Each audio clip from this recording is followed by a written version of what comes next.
Touring talkies ரசிகர்களுக்கு வணக்கம். வாங்க லென்ஸ் நிகழ்ச்சிக்கு போகலாம்.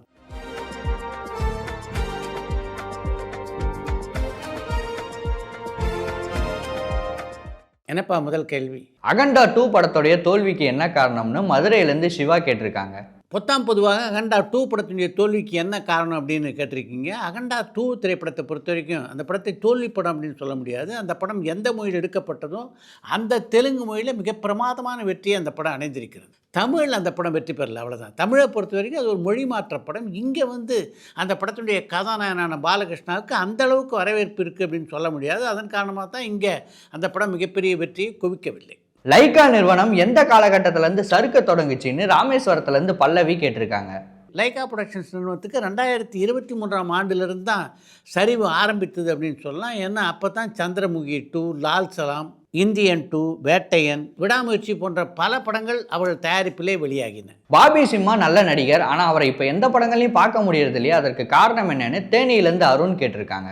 தன்னுடைய 25வது திரைப்படத்தில் பாபி சிம்மா நடிக்க தயாராக கொண்டிருக்கின்ற காலகட்டத்தில் இப்படி ஒரு கேள்வி நீங்கள் கேட்டிருக்கீங்க. சமீபத்தில் தான் அவருடைய புதிய படத்துக்கான தொடக்க விழா நடைபெற்றது.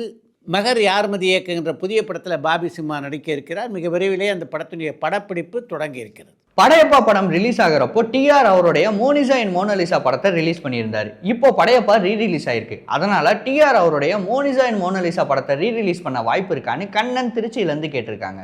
படையப்பா திரைப்படம் முதல்ல வெளியான போது எப்படிப்பட்ட ஒரு திரைப்படமாக அந்த படம் அமைய போகிறது, என்ன மாதிரியான வசூலை செய்ய போகிறது அப்படின்லாம் மோனிஷா அண்ட் மோனாலிசா படத்தை வெளியிட்ட தீராந்தருக்கு தெரிந்திருக்க வாய்ப்பு இல்லை. ஆனால் இப்போ அவருக்கு அந்த விவரம்லாம் தெரிஞ்சிருக்கு இல்லையா, அதனால தான் அந்த படத்தை வெளியிடல.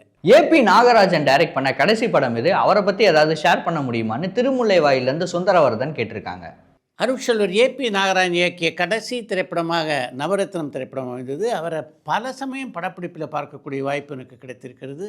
அவர் நடத்திய பல பத்திரிகையாளர் சந்திப்புக்கு நான் சென்றிருக்கேன். அவர் மாதிரி ஒரு அமைதியான ஒரு இயக்குனரை பார்க்க முடியாது. அவருடைய படப்பிடிப்பு தளத்தில் பார்த்திங்கன்னா ஆரவாரமான கூச்சல்களோ கத்தல்களோ எப்போவுமே இருக்காது.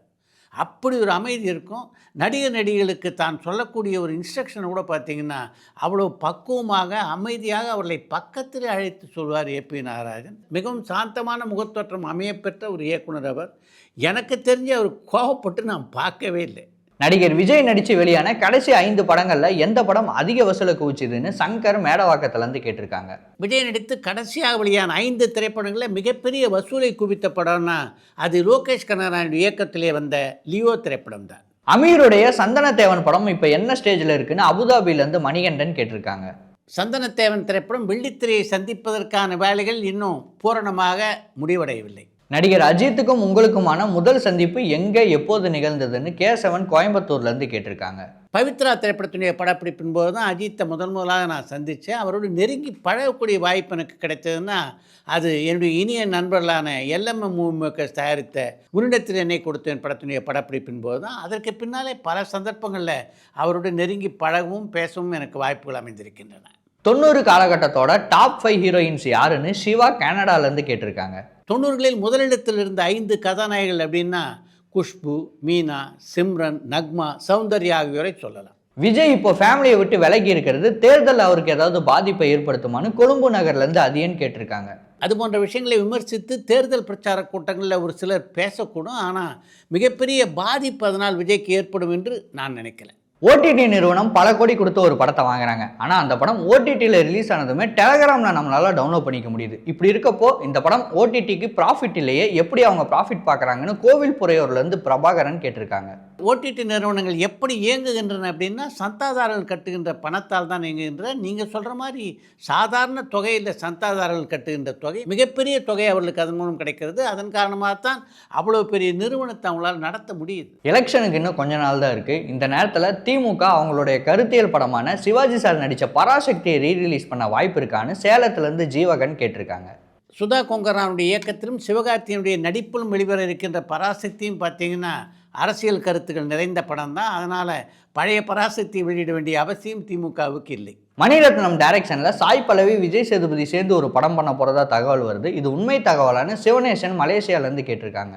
மணிரத்னத்துடைய இயக்கத்திலே விஜய் சேதுபதி ஒரு படத்தில் நடிக்க இருக்கார். ஆனால் எப்போ அது நடக்க போகுது அப்படின்றத பற்றி இன்னும் சரியான விவரங்கள் வெளியாகலை. ரீரிலீஸ்ல 100 கோடி வசூல் செஞ்ச படம் இருக்கான்னு மதுரையிலேருந்து முனியன் கேட்டிருக்காங்க. நீங்கள் தமிழ் படத்தை பற்றி தான் கேட்குறீங்க அப்படின்னு நினைக்கிறேன். தமிழ் படங்களில் மறு வெளியீட்டில் எந்த ஒரு திரைப்படமும் 100 கோடி ரூபாய் இது வரைக்கும் தொட்டதாக தெரியல. கமல்ஹாசன் கிட்ட அசிஸ்டன்ட் டைரக்டரா இருந்தவங்க யாராவது அடுத்த மூவி பண்ணியிருக்காங்களான்னு அமிர்தேஸ்வரன் குவைத்திலேருந்து கேட்டிருக்காங்க. கமல்ஹாசன் உதவி இயக்குநராக பணியாற்றிய ராஜேஷ் செல்வா தூங்காவனம் அப்படின்ற படத்தை இயக்கியிருக்கிறார். கமல்ஹாசன் உதவி இயக்குநராக பணியாற்றிய இன்னொருவர் ராசி அழப்பன், அவர் வண்ணத்து பூச்சி என்ற பெயரிலே ஒரு திரைப்படத்தை இயக்கியிருக்கிறார். நடிகை ஷாலினியோட பிரதரான ரிச்சர்ட் ரிஷியை எந்த இன்டர்வியூலையும் பார்க்க முடியறது இல்லையா, அவரை சாட் வித் சித்ரால எதிர்பார்க்கலாமான்னு ரியாஸ் ஸ்ரீலங்காலேருந்து கேட்டிருக்காங்க. நீங்கள் சொல்லியிருக்கிறது நல்ல ஒரு யோசனை. நிச்சயமாக ரிச்சர்டை சாய் வித் சித்ரா நேர்காணலுக்கு அழைக்கிறேன். வீரமணிதாசன் ஐயப்பன் பாடல்களை தவிர்த்து சினிமா பாடல்கள் பாடியிருக்காரான்னு சந்தனகுமார் சென்னையிலேருந்து கேட்டிருக்காங்க.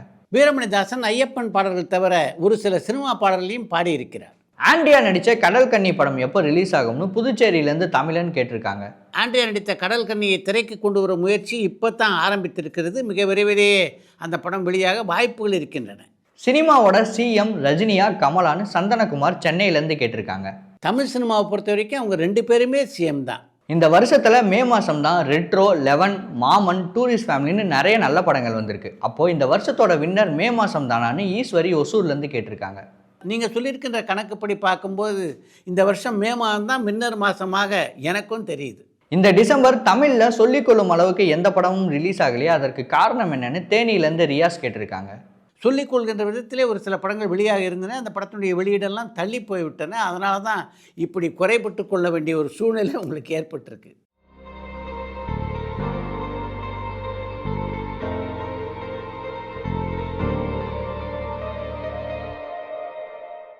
திருப்பூர் சுப்பிரமணியம் 8 வாரத்துக்கு அப்புறம் தான் ஒரு படம் ஓடிடியில் ரிலீஸ் ஆகணும்னு சொல்லியிருக்காரு. ஆனால் 8 வாரம் வரைக்கும் அந்த படம் தியேட்டரில் ஓடுமான்னு அமிர்தேஸ்வரன் குவைத்திலேருந்து கேட்டிருக்காங்க. திரைப்படங்களை 8 வாரங்களுக்கு பின்னால் ஓடிடியில் திரையிட்டால் நிச்சயமாக திரையரங்குக்கு வருகின்ற ரசிகர்களுடைய கூட்டம் அதிகரிக்கும் அப்படின்னு திருப்பூர் சுப்பிரமணியம் சொல்கிறாருன்னா, அந்த 8 வாரமும் அந்த திரைப்படத்தை ஓட்ட போகிறார் அப்படின்ற அர்த்தம் இல்லை. 8 வாரத்துக்கு பின்னால் தான் ஒரு திரைப்படம் ஓடிடியில் வெளியாகும் அப்படின்னு மக்களுக்கு தெரிய வந்தால் நிச்சயமாக அந்த படத்தை பார்க்குறதுக்காக திரையரங்குக்கு வருவாங்க. இப்போ என்ன நிலைன்னா, எப்படி 3-4 வாரத்தில் வந்துட்டு போகுது, எதுக்கு தியேட்டருக்கு போகணும் அப்படின்னு பல பேர் நினைக்கிறாங்க. அந்த நிலை மாற வேண்டும் என்பதற்காக தான் இப்படி ஒரு கோரிக்கையை வைத்திருக்கிறார் திருப்பூர் சுப்பிரமணியம். அடுத்து இன்று ஒரு தகவல். நடிகர்களில் பெரும்பாலானவர் பார்த்திங்கன்னா தங்களுடைய படங்களுடைய வெற்றி தோல்வியை பற்றி பேச வரும்போது அந்த படம் சுமாராக ஓடிந்தால் கூட அந்த படத்தை எப்படியாவது வெற்றி படங்களுடைய பட்டியலே கொண்டு வரத்தான் முயற்சி பண்ணுவாங்க.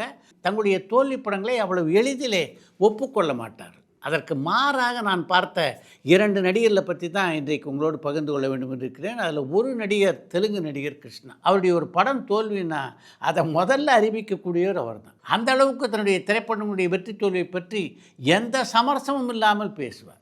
அதே மாதிரி நான் பார்த்த இன்னொரு நடிகர் ஜெய்சங்கர். அவரை பற்றி பல விமர்சனங்கள் எழுந்திருக்கின்றன. அவர் பல தோல்வி படங்கள் நடித்ததை பற்றி கூட பல பேர் சொல்லியிருக்காங்க. அதை பற்றிலாம் ஜெய்சங்கர் எந்த நாளிலும் கவலைப்பட்டதே இல்லை. நான் வெற்றி படங்களையும் தந்திருக்கேன், தோல்வி படங்களையும் தந்திருக்கேன்.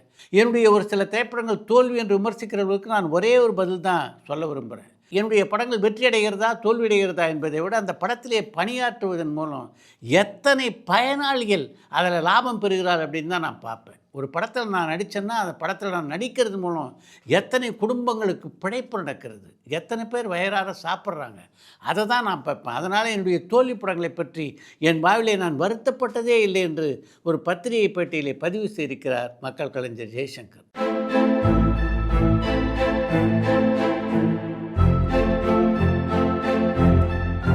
இத்துடன் இன்றைய லென்ஸ் நிகழ்ச்சி நிறைய பெறுகிறது. மீண்டும் அடுத்த லென்ஸ் நிகழ்ச்சியிலே சந்திப்போம்.